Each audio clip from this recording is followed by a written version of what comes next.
ચૈતર વસાવાના પત્ની શકુંતલા વસાવા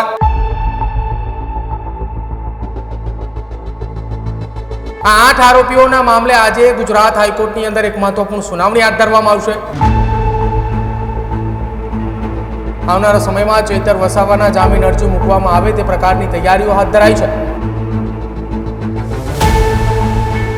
ચૈતર વસાવાના પત્ની વર્ષા વસાવા કે જેઓ આ કેસની અંદર નથી, તેઓ બહાર છે, તેઓ પણ કદાચિત ચૂંટણી લડે તેવી અનેક અટકળો વહેતી થઈ છે।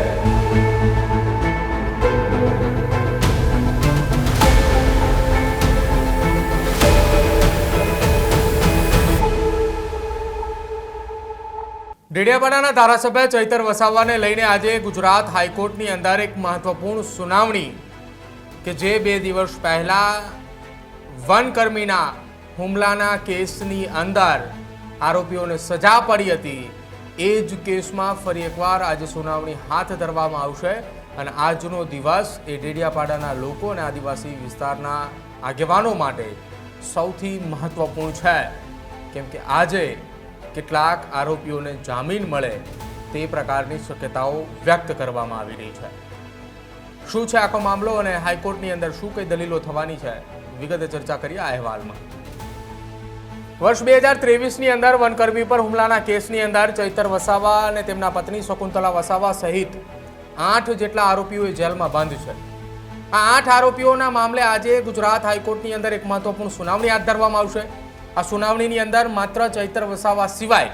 તમામ આરોપીઓ કે જેમાં ચૈતર વસાવાના પત્ની શકુંતલા વસાવા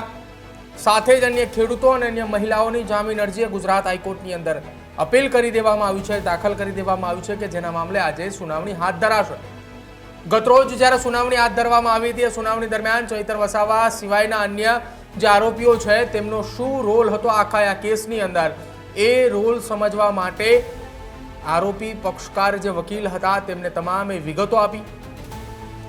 આપ્યા બાદ હવે સુનાવણીની શરૂઆત આજથી શરૂ થશે કે વનકર્મી પર હુમલાની ઘટનાની અંદર શું કઈ એ આરોપીઓનો રોલ હતો અને આરોપીઓના રોલના આધારે 7 વર્ષની સજા જે નર્મદા સેશન્સ કોર્ટ દ્વારા આપવામાં આવી છે, એ સજાના સ્ટે અને જામીન અંતર્ગત જે સવાલો થઈ રહ્યા છે એ તમામને મામલે હાઈકોર્ટની અંદર સુનાવણી હાથ ધરાશે। બીજી તરફ ગુજરાત હાઈકોર્ટની અંદર જે સુનાવણી હાથ ધરવામાં આવનાર છે તેમાં આમ આદમી પાર્ટીની લીગલ ટીમ એ સતત નજર રાખીને બેઠી છે। જે કોઈ પણ નિર્ણય એ તમામ આરોપીઓને લઈને ગુજરાત હાઈકોર્ટ તરફથી આવે છે તે નિર્ણયના આધારે આવનારા સમયમાં ચૈતર વસાવાના જામીન અરજી મૂકવામાં આવે તે પ્રકારની તૈયારીઓ હાથ ધરાઈ છે। ચૈતર વસાવા સામે આર્મ્સ એક્ટ અંતર્ગત કલમો જે દાખલ થઈ છે કે જેના કારણે નર્મદા સેશન્સ કોર્ટ દ્વારા ગંભીર વલણ દાખવવામાં આવ્યું હતું અને તેના કારણે ભલે તેઓ ચૂંટાયેલા પ્રતિનિધિ છે પરંતુ તેમ છતાંય તેમને 7 વર્ષની સજા અને કેટલાક અમુક રકમની દંડની સજા ફટકારાઈ હતી। હવે જ્યારે ગુજરાત હાઈકોર્ટ સુધી આ મામલો પહોંચ્યો છે ત્યારે આવનારા સમયમાં ગુજરાત હાઈકોર્ટની અંદર જે 9માંના 1 આરોપીની જામીન અરજી મંજૂર થઈ ચૂકી છે કે જેમને 18 દિવસનું નવજાત શિશુ હતું, ત્યારબાદ તેઓની જામીન અરજી મંજૂર થતા અન્ય આરોપીઓના જામીન મૂકવામાં આવ્યા છે અને તમામ આરોપીઓના જામીન અરજી અંતર્ગત જ્યારે એક બાદ એક સુનાવણી હાથ ધરવામાં આવશે, એક બાદ એક ચર્ચાઓ હાઈકોર્ટની અંદર કરવામાં આવશે અને તેમના તરફી એટલે કે હાઈકોર્ટ તરફથી જે કંઈ જવાબ મળે છે જવાબના આધારે ચૈતર વસાવાના જામીન અરજી મૂકવામાં આવશે। બીજી તરફ હવે એ રાહ જોવાઈ રહી છે કે ધારાસભ્ય ચૈતર વસાવાને કે જેમણે આમ આદમી પાર્ટીએ ડેડિયાપાડા વિધાનસભાના પ્રભારી બનાવ્યા છે, ત્યારે આવનારી 2027ની રણનીતિ માટે કઈ રીતે બેઠકો થશે, કઈ રીતે ચર્ચાઓ થશે અને શું એ ચૂંટણી ચૈતર વસાવા લડી શકે તેમ સક્ષમ છે કે કેમ,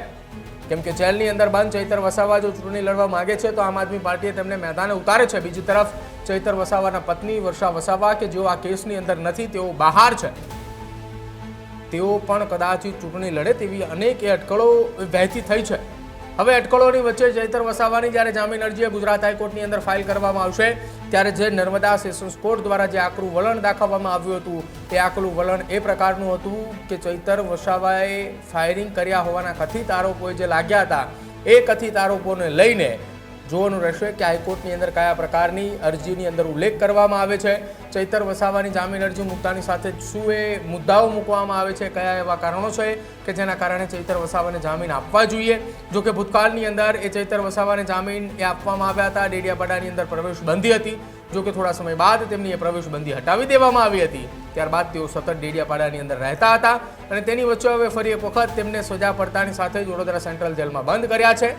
19 જેટલા ગુનાઓ હોવાની વાતો પણ સામે આવી રહી છે। હવે તમામ ગુનાઓને ધ્યાને રાખીને ગુજરાત હાઈકોર્ટ આવનારા સમયમાં આંકલન કરશે અને ત્યારબાદ પોતાના એક નિર્ણય પર આવે તેવી શક્યતાઓ છે। પરંતુ આજનો દિવસનો ચુકાદો એ સૌથી મહત્વપૂર્ણ ચૈતર વસાવાના પત્ની શકુંતલા વસાવા અને સાથે જ અન્ય 6 આરોપીઓ છે તેમના માટે આજનો દિવસ ખૂબ મહત્વપૂર્ણ છે કે ગુજરાત હાઈકોર્ટની અંદર મહત્વપૂર્ણ સુનાવણીઓ મહત્વપૂર્ણ મુદ્દાઓ પર ચર્ચા અને દલીલો થવાની છે।